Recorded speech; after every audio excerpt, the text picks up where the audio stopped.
young woman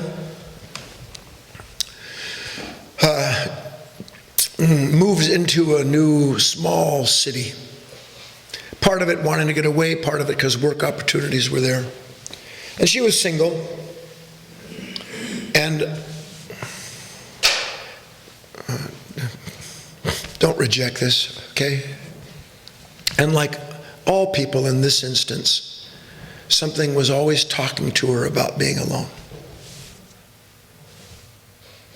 Now you see, in one respect, nature has to talk, meaning nature produces certain desires for procreation. Another part of our nature talks to us in certain unspoken ways, inviting us to enter into relationships so that we can learn things about ourselves through them. So there's always something more or less present at this door of perception, this point in which we are aware of, however vaguely, the content of our own mind, the feelings, the things that are becoming apparent to us.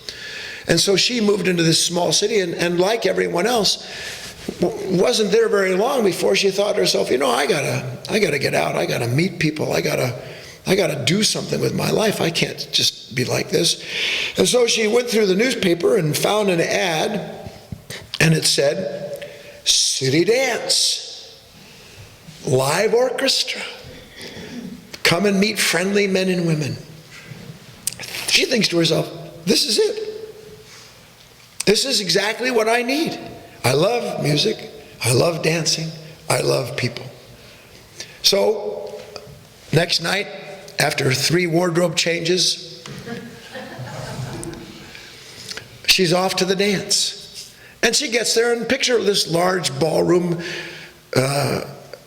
with folding chairs, all the way around the room, and an orchestra on a small stage. Orchestra, loosely speaking, maybe 6 or 7 pieces of local boys playing their instruments. Not bad, not a bad group. And a few balloons that have run out of helium.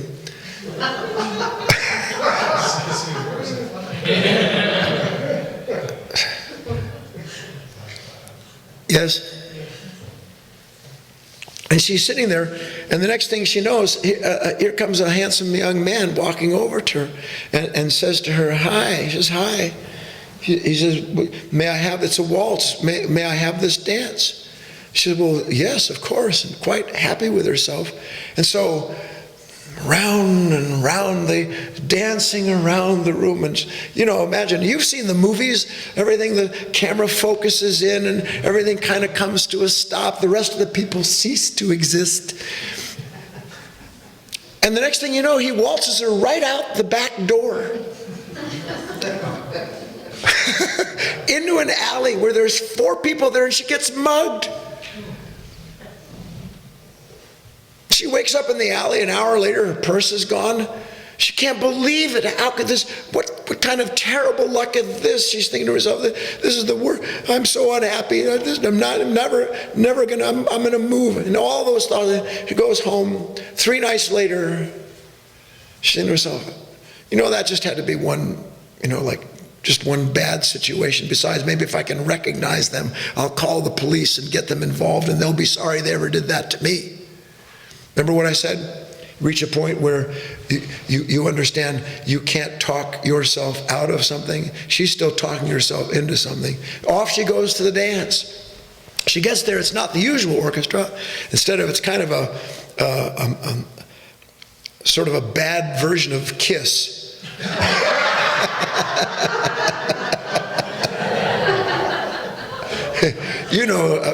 I don't know what the heck you call those monsters. A frightening grunge band. And everybody, these are the same people that were waltzing now, keep in mind, and they were in their clothes. Now she's looking around, everybody's chest banging and doing these strange things. And a man comes up to her, she doesn't know anything about bang dancing, and he says, want to bang dance? And she's, okay. And so next thing you know, she's out on the dance floor, and everybody, she gets picked up in the air. You've seen those in the rock concerts. And she's handed off right out the door into the alley. And she gets mugged again.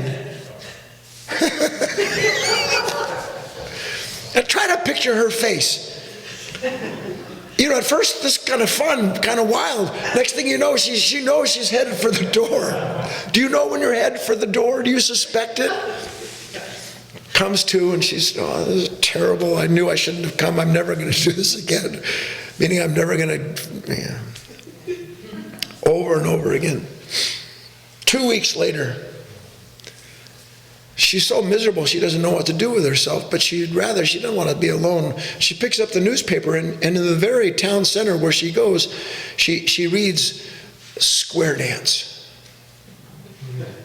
Now, she's always wanted to learn how to square dance, and besides which, country folk would never do what headbangers do. So all the rationalization starts.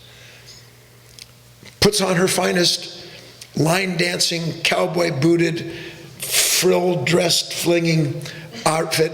Off she goes to the square dance. Hey, it takes a lot to put these together. And she's sitting there now. She's a little bit more wary than she's ever been before, isn't she? Because what's happened? 2 times something has come and spoken to her and asked, do you want to dance? Do you want to go out? 2 times she agreed to the appearance. This is the 3rd time, but she's not going to be tricked this time. No, sir. Finally, a handsome young man walks up to her and says, howdy, partner. And she thinks, what a nice young innocent man.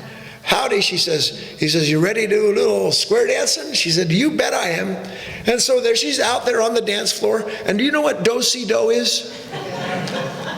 That's where they ring arms and everybody goes around a circle. They start do-si-doing, and as she's do-si-doing, she's having a grand old time. And the next thing you know, she do-si-does right out the door. Look, this is a true story. You haven't do-si-doed right outside the door? You haven't been carried away by a head-banging, meaning an exciting thoughts and feeling telling you something, waltzed into some kind of worry? Never knowing until you wind up in the alley someplace because you were engaged by something that was incapable of doing anything other than delivering you where it always intended to. So she says to herself, this is the very last time I'm ever going to do this. Ever thought that to yourself? I got to go a little quicker. She waits 3 weeks this time. But she's a little bit different. Now, by different, I want you to understand, I don't mean she's a little bit bitter. I don't mean she's a little bit angry. I mean she's a little bit more understanding that where she goes to this dance, that things take place there that if she's not aware of, she's going to get into some kind of trouble. So she goes to the dance. And she also understands when she's sitting there waiting,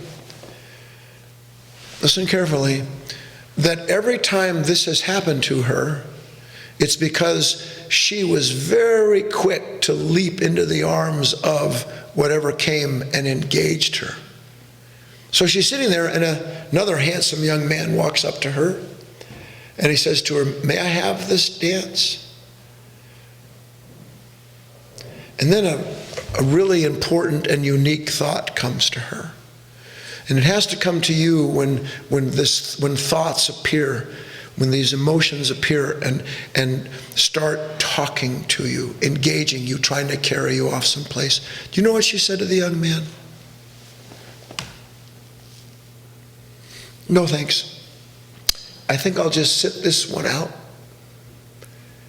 I'd rather listen to the music instead. I think I'll just sit this one out. That's what you have to do. You have to learn what it means when thought appears to not be engaged by what it presents itself as being, because you understand that your sense of self is inseparable from what it has brought with it.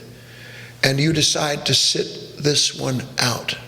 Meaning you decide, the metaphor for listening to the music, I would rather watch the dance than be dragged into it and taken outside and mugged.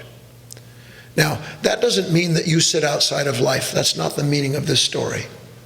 What it means is that you begin to be present enough interiorly so that when these thoughts and feelings come, as they always do, and they start talking to you, you have a little bit of awareness that, why is this? See, this is the problem. And you will one day understand this. Why are you talking to me? Why are you talking to me? And if you were present enough to say, I'll sit this one out, meaning to think to yourself, what does this thought actually want? Not intellectually, you would realize it's there with a pressure. It's there with a purpose. It's there with a certain identity that you can sense literally in its presence that it wants you to assume. Why do you think a fearful thought appears? Why do you think an anxious thought or feeling appears? Why do you think it appears? Because it wants something from you. It wants you to engage it. Said differently, it wants you to identify with the opposite that it presents itself as being, you and the problem. And your work, as always, is this ability to observe, to recognize. If I'm not present to myself, I'm in the room shouting with everything else. I'm in the room talking to that which can't hear. And the only reason I know it can't hear is because the level of self that's talking can't do anything but talk itself. It's all it can do. To see that, just a small way, is the beginning of this straw that breaks the camel's back. Where you know that something is going to keep talking to you because it wants you to not understand its purpose. It wants you to be involved in its life. The life of thought and the nature from which it comes is not you. The only way you'll know that is when you begin inwardly, and we can go at it different ways. I have more important things to do than to talk to you. Thanks, I think I'll sit this one out.